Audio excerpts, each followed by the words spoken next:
Welcome to the Debate at Go8 podcast series exploring issues and research affecting the Group of 8 universities and, by extension, Australia's economy and our society. My name's Ron Candelars. I'm a freelance journalist and producer. And throughout this series, we've been canvassing a range of topics, touching upon the work of all the Group of 8 universities.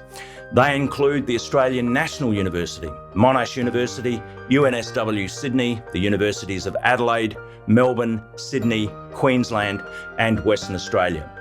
Today, we'll be exploring the amazing work done by the University of Queensland on venom research. With me in the pod booth studio is the Go8 CEO, Vicky Thompson. And joining us online is Professor Glenn King, Principal Research Fellow at UQ's Institute for Molecular Bioscience. He and his team have been researching the use of venom to treat a range of conditions, from chronic pain to the prevention of heart attacks and strokes. Professor Glenn King, thanks very much for joining today's podcast. It seems a little counterintuitive to use venom from a deadly spider for pain relief or to prevent damage caused by heart attacks and strokes. How does all this work? Yeah, look, it's a good question, and that's generally what people say to me.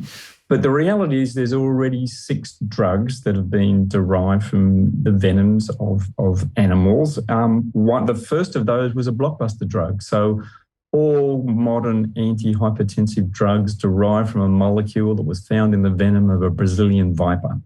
So that viper is deadly, but even though it's killed a small number of people, it has saved many more lives through the molecule we got from its venom.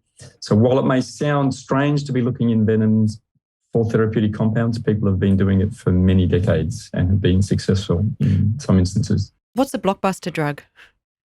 So a blockbuster drug is a drug that these days the definition has probably changed. In those days, a blockbuster drug was a drug that brought in more than $1 billion in sales per year.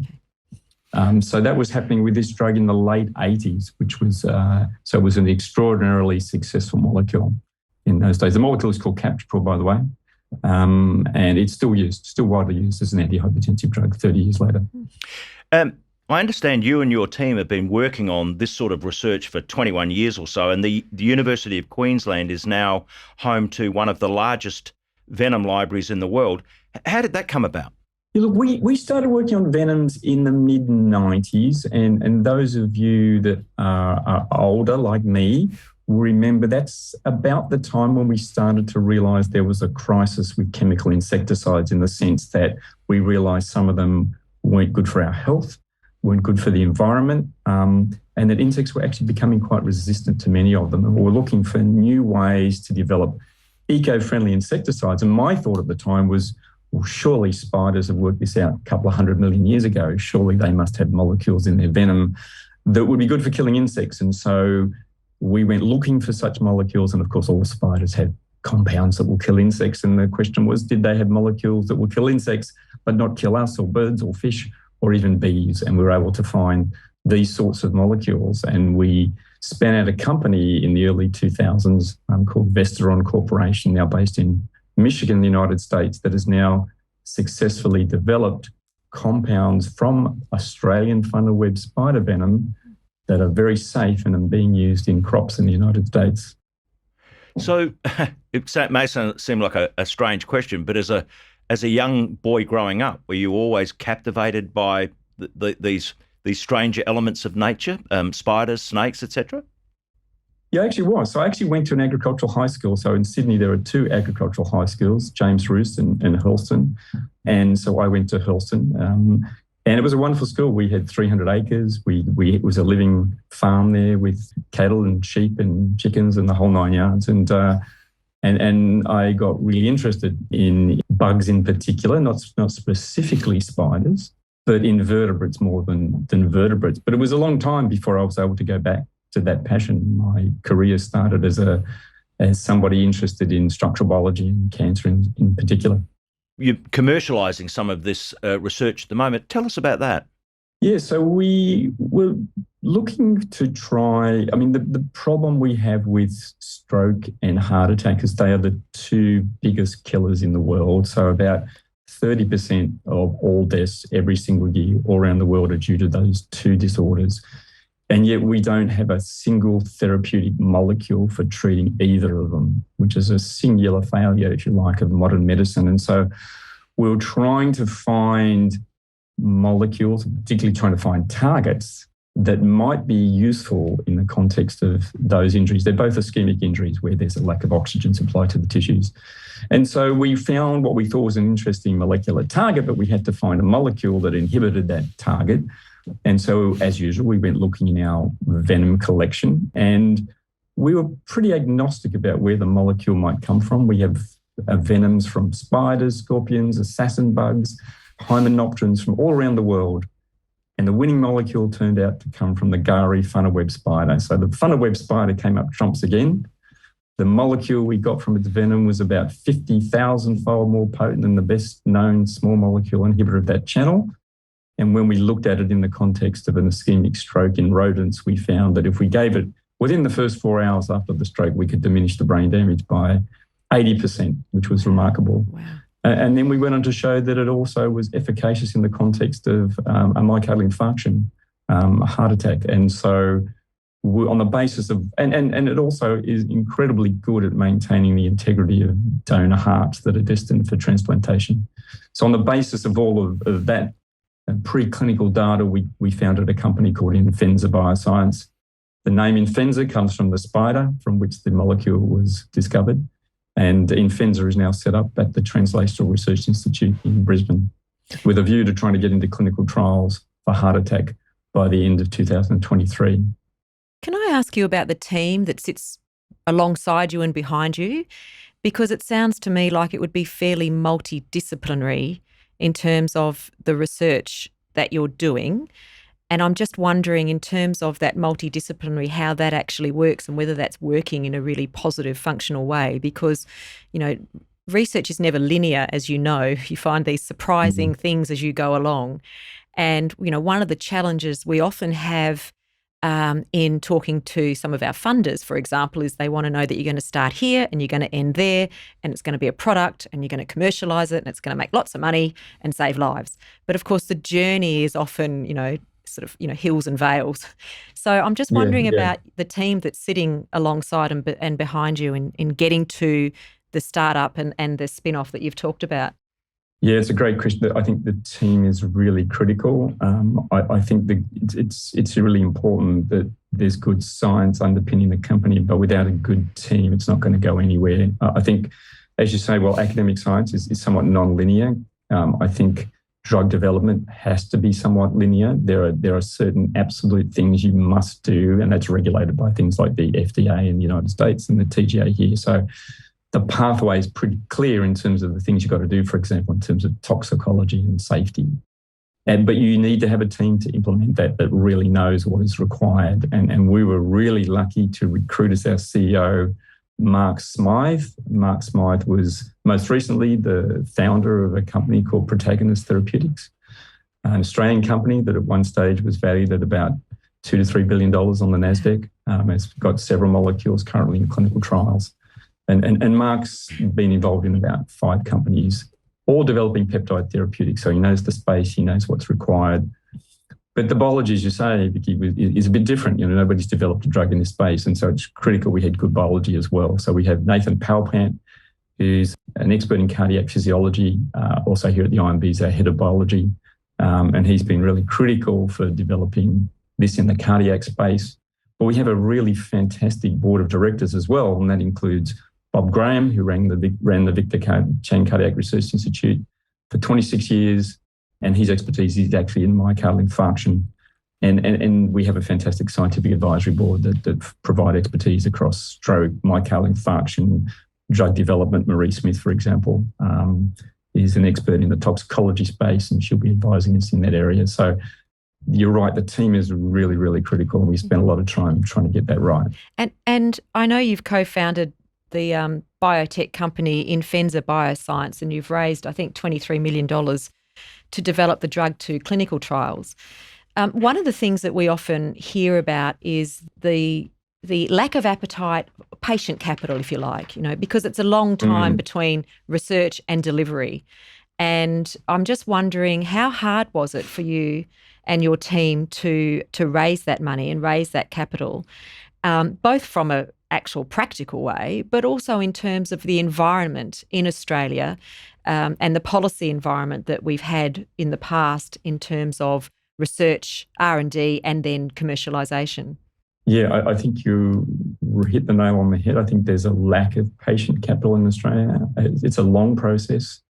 I think the VC environment is limited in Australia. The venture capital environment is limited compared to, say, the United States. And the patient, they're less willing to take risks, particularly in an area like this, which has been a graveyard for drugs, admittedly, but also huge potential opportunity for that reason. So we decided to go in a quite different direction. We felt that this was an area of such significant medical need that there would be people, high net worth individuals, who'd be interested in investing, both for the potential to make money, but also for altruistic reasons as well. I think we've all been touched by somebody who's had a stroke or a heart attack in our family or circle of friends. And so we raised the $23 million entirely from high net worth individuals in Australia. So it's a purely Australian-based investment. The federal government has done some very good things in terms of encouraging investments from high net worth individuals. And so we are classed as an early stage innovation company, and that gives Australian investors very significant tax advantages, including tax-free capital gain over the first 10 years of the company, as well as some tax deductions in the first year. I think that's been really helpful in terms of getting high net worth and investment, and hopefully we've set a paradigm here that's an alternative way to try and get money into Australian companies. That's really interesting, Ron, because that is quite a different way to raise money. And what we often find with some of the examples from the Group of 8, and of course we're the big research-heavy universities in Australia, is that a lot of that capital raise has to happen overseas. And what happens is, in fact, I was just looking at a list of spin-outs and from our universities. We're doing a piece of economic analysis on this. And I think I got to about 20 big companies, like I think you mentioned one, which is worth sort of $2 to $3 billion in the US.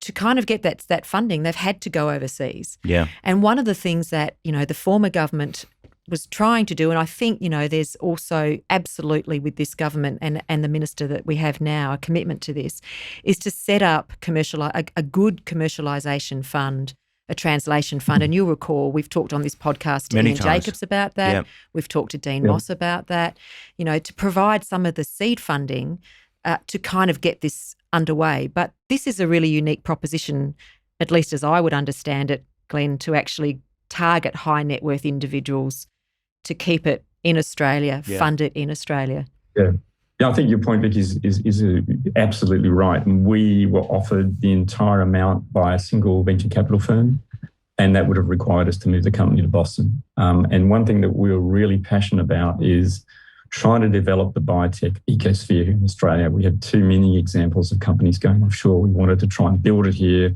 with Australian capital, with the company based here for as long as possible. We'll do our phase 1 clinical trials in Australia. And I think it's only if we have more companies doing that, we're going to develop the biotech ecosphere in Australia. And that's not going to happen if everybody keeps going offshore. And so we rejected that offer. It would have been that must have been pretty hard, was it? It was, but we already had some passionate people who wanted to get involved, and we felt it was worth putting in the extra yards to keep it in Australia, to tackle some of the things that perhaps aren't going to make a lot of money, like heart transplant. We think there's a really great opportunity to make an impact in that space with Peter McDonald down in Sydney, who's one of the world leaders in heart transplant at St Vincent's, and Victor Chan. He's one of the founders. The Australian aspect to this is quite important too, because when you look at Australia, you mentioned 30% of the population at some point, impacted by heart attacks, etc. And here in Australia, with the tyranny of distance, particularly in regional communities, this sort of technology, which gives people a better chance of survival, also means that the transplant organs can be more effective for longer. It is game-changing technology. Yeah, no, that's a really good point, and I'm glad you brought that up. Yeah, there's two things that we think are really important here for people in regional areas in particular. So the first thing is that there is one molecule that's used in the context of stroke. It's a clot-busting molecule called TPA. So it's an attempt to enzymatically break up the clot. The problem is there are two types of stroke. There's an ischemic stroke and a hemorrhagic stroke, and you can't give this to people with a hemorrhagic stroke because it will make it worse. And what that means is that paramedics' hands are tied. So when they have somebody having a stroke, they can't do anything. They just have to get the patient to hospital. They have to image, and then their brain gets imaged. They determine what type of stroke it is, and then your neurologist will make a decision about whether to use the drug or not. The problem is for somebody that's stuck out in a regional area, they're losing 2 million neurons per minute on the way to hospital. So a lot of the brain is being damaged already. We see no reason why the drugs we're developing can't be used by first responders. They won't be of any concern to somebody with a hemorrhagic stroke. And we think that's going to be a real game changer if a paramedic or the first responder can give drug to the stroke patient wherever they are. Yeah. They're going to get benefit, even if it takes 4 hours to get to hospital. But also in the context, as you mentioned, of heart transplant, if there's a heart currently in Perth, a donor in Perth, you're not going to get it to a recipient in Sydney or Melbourne or Brisbane because a heart only lasts for 3 to 4 hours. So there's not enough time to recover it and get it there. We know with our drug we can keep the heart for at least 8 hours. So we think that'll also be a game changer in terms of making more hearts available to people. And it's such a simple idea, it seems to me. I mean, the problem that's bedeviled people in the past is that after a heart attack or stroke, the body, in a sense, attacks the heart and shuts it down. I was reading some research that talked about, the suicide mode, and basically your molecule prevents that from happening. Yeah, so what we think happens is really interesting. I think most people don't appreciate that when you have a stroke or a heart attack, your organ has to change the way it metabolizes its fuel, and it reverts to this very ancient metabolic pathway called anaerobic glycolysis. It's the same thing that happens when you're working really hard in the gym. You can't get oxygen to your muscles fast enough, and you revert to this pathway, and that builds up lactate, and that's that burning sensation you get when you exercise. Now, you can clear that lactate pretty quickly, and then, as you know, that pain goes away fairly rapidly. But if you've got a clot in an artery leading to the brain or heart that's causing that, you can't clear the lactate. And what that means is your brain or your heart becomes acidic. And so the molecule you were targeting is called acid-sensing ion channel 1A. It actually notices the acid, turns itself on, and then it in turn turns on a suicide pathway and causes the brain nerve cells or heart muscle cells to commit suicide. And as you correctly point out, what our molecule does by preventing the channel from switching itself on is just preventing the downstream suicide pathways being turned on. And we think that's why we're salvaging nerve cells in the case of a stroke or heart muscle cells in the case of a heart attack. So, Vicky, if you want an example of the relevance of research work done by Go8 universities, it doesn't get any better. It's all there, isn't it? You know, you've got a multidisciplinary team. You've got a company which has raised funding from, high net worth individuals, which in and of itself is interesting around, the policy environment that we have here. And of course, in terms of where the government's going at the moment, in terms of commercialisation, I know they want to hear more of these stories. I mean, I'm captivated by it. It's fascinating what you're doing. I'm interested to know also, when do you think you'll be able to go to clinical trials? What's your time frame there? Yeah, look, it's a fairly aggressive time frame. Look, the preclinical data is really, really good. We have efficacy in a number of different species across many laboratories, and our principal concern is manufacture of the molecule, and that's something I think most academics don't think about. We're used to working with proteins and peptides and small molecules on a milligram scale. We're now talking gram scale, and if we make it into the market, we're talking kilogram scale. So that's a whole different world of manufacturing challenges. Sorry, just to interrupt. Are you saying we don't have that manufacturing capability here at the moment in Australia at scale? It's probably not well developed at scale. Yeah, that's correct. There's very few possibilities in Australia, and that's not to say we're not exploring those opportunities. Sure. We'd love to be able to make the drug in Australia. And certainly we are working with one group in Australia to try and do that. But there are limited options available in Australia for manufacture of these sort of complex molecules. And it is a very so that could molecule. be a handbrake on the next step. And this is where developing that ecosystem is really important. Absolutely right. Yeah. I think sovereign capabilities in terms of drug manufacture are really, really important. And I know there's a lot of talk about that at the moment, and I think it's a really important discussion, and I think we need to definitely develop it further. And so that is our biggest risk. But nonetheless, we're aiming to try and get into phase 1 clinical trials by the end of next year. Wow. And those phase 1 clinical trials will be done entirely in Australia. And then phase 2A clinical trials, which will be done in patients that do have one of these STEMI heart attacks the following year. And that will be a multinational, multi-centre trial. The other thing I want to talk to you too about is chronic pain and the work that you're doing in that space, and the work with marine cone snails, and you use the venom from those marine creatures. And just a couple of things that really stood out for me, that chronic pain is suffered by 1 in 5 Australians, and that some of the material from the marine cone snail has shown to be very, very effective, in fact, much more potent than morphine, and it's non-addictive. So it seems to me, Glenn, that again is game-changing research. Yeah, there's a lot of work in this space, and certainly we are very interested and have been interested in treating chronic pain for a long period of time. It's a big issue. We have lots of drugs for acute pain, but for people that suffer persistent pain, and as you said, that's 1 in 5 worldwide, most drugs don't work. So even the strongest opioid analgesics don't work long-term for these patients, and then they cause serious side effects like addiction. So we've been interested in that for a while. We've really moved our attention to some important untreated pain that affects large portions of the population. So we're very interested in the pain associated with IBS, and more recently the pelvic pain associated with endometriosis, which affects a huge number of women.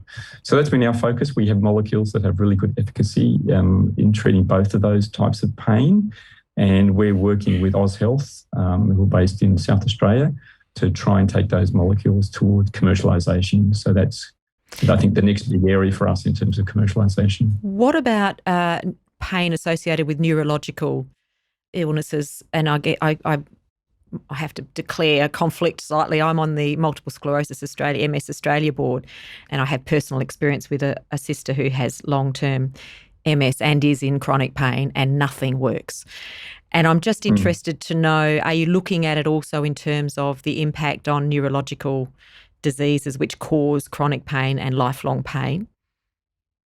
We've not been looking at pain in the context of MS, but what I can say is a very close collaborator of ours has shown that the molecule we're actually developing for stroke and myocardial infarction is efficacious in the context at least of rodent models of MS.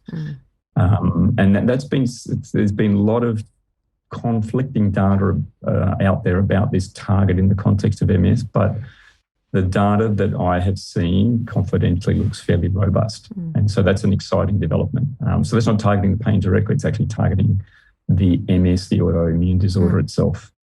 How do you find out that the marine cone snail has a venom that's going to be so wonderfully important when it comes to chronic pain? And I suppose that really emphasises the fact that you guys have this, one of the largest venom banks in the world, is so fundamentally important. Yeah, look, I think it comes down to the fact that, obviously these animals aren't trying to, develop analgesics for humans. Many of these molecules actually cause pain or have other effects in their target organism. They typically target things called ion channels, which are on the outside of our nerve cells that let ions like calcium, sodium flow back and forth. And the classic example is a drug that's actually being developed already from cone snails, an analgesic drug called ziconotide. It's available now, and it's used by patients who failed long-term on opioids that have chronic pain. So it's kind of a drug of last resort. That molecule in the context of the prey of the cone snail is deadly. It kills fish, and it works on a channel that is at the neuromuscular junction of fish, and it completely paralyzes the fish so the cone snail can eat it. We have that same ion channel, but it's not at our neuromuscular junctions anymore. It's in the spinal cord. And in the spinal cord, it's used to transmit pain messages to the brain. So whereas that toxin is deadly to a fish, in us, it's actually an analgesic because we're using that same ion channel, but in a completely different context. And that's why some of these molecules that even are deadly in the context of the venomous animal can actually be beneficial for a human. And so fundamentally important. That's why the venom bank is so fundamentally important. Yeah. So we when we have a target that we think is interesting therapeutically, or even as insecticide, we still work on insecticides and think that's an important problem. We screen our venom collection against that particular target. And I said, we're pretty agnostic about where the molecule comes from. We just want a molecule that has the right pharmacology. It just so happens the Australian funnel-web spiders have been remarkably good at turning up molecules for us. And we don't know why, but we do know it is one of the most complex chemical arsenals in the entire natural world. So the venom of the Australian funnel-web spider can have as many as 3,000 compounds in it. It's extraordinarily complex. And hence the reason why the sovereign capability should be here in Australia, because it's our spider. Absolutely, our spider. So that's a nice segue to a question I've got, sort of becoming, a bigger picture question around research and researchers.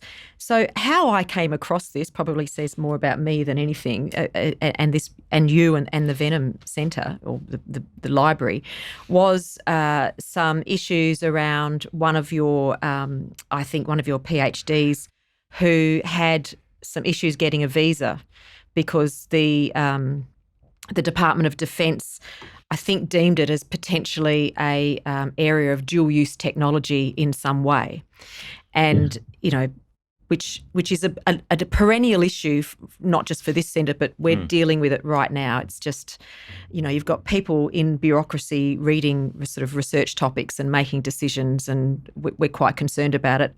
On top of serious delays where we're losing researchers who, are sitting waiting for sometimes 12 to 18 months. And they've been funded by the Australian government, actually. This is the irony. They may be funded by the Australian Research Council to come over and undertake some research, as part of a partnership. And then another agency of government is holding up their visa. So one arm of government funds them and one arm holds the visa up.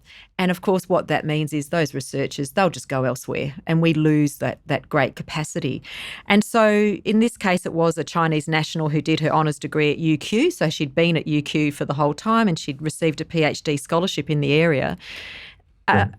What's your view of all of that? Because we lose that fantastic capacity. And as I understand it, I think you've lost that person. Is that right? We've lost that person. So that person's a brilliant student. They produced, I think, 6 papers during their undergraduate research degree, which is extraordinary. Which is extraordinary for those who don't know. That is quite a lot. So that is a clear misreading of her research topic by some bureaucrats. She was coming here to work on what we just talked about, developing therapeutics for chronic pain. Because she was going to be working on venoms, and you can call those things toxins if you like, the compounds found in venoms. She was actually declared unfit to study in Australia on that topic because she might be developing weapons of mass destruction. It was the most absurd decision I've ever heard, and it shows a complete lack of knowledge at the government level about what the research entailed. But there was no recourse, there was no ability to challenge that decision. In fact, we did. We wrote many letters explaining what the research was about. It fell completely on deaf ears. And where's she gone? She's left. She's now doing a PhD in Japan. So, see, we've lost that capacity. Yeah, we've lost that brain, which is so unfortunate. And as you say, because a bureaucrat sitting there and just has no understanding. Yeah, and yet you see this work has such a profound impact on daily lives. It again, all of this research, whether it's pain management, stroke research, whatever, heart research, it just points to the fact that many of our universities are doing work which is changing our lives on a daily basis. Absolutely. Look, I think there's no question that Australia is cutting above its level in terms of research output, in terms of innovation. The issue is the translation and the pathways that are available, both in terms of funding and of universities not really at the moment providing an easy pathway for people to do what I've done. For me to become the Chief Scientific Officer of the company while simultaneously holding my academic post has been extraordinarily difficult to achieve. and required me to jump through many hoops. I think we want to see more academics jumping in and out of companies and translating and then going back and doing what they do well in the discovery space. And I think at the moment that's actually quite difficult to do. Well, congratulations on your research, and long may it continue. Thank you. Thank you very much. Great to talk to you both. Cheers. Thanks for the opportunity. Thanks for your company today.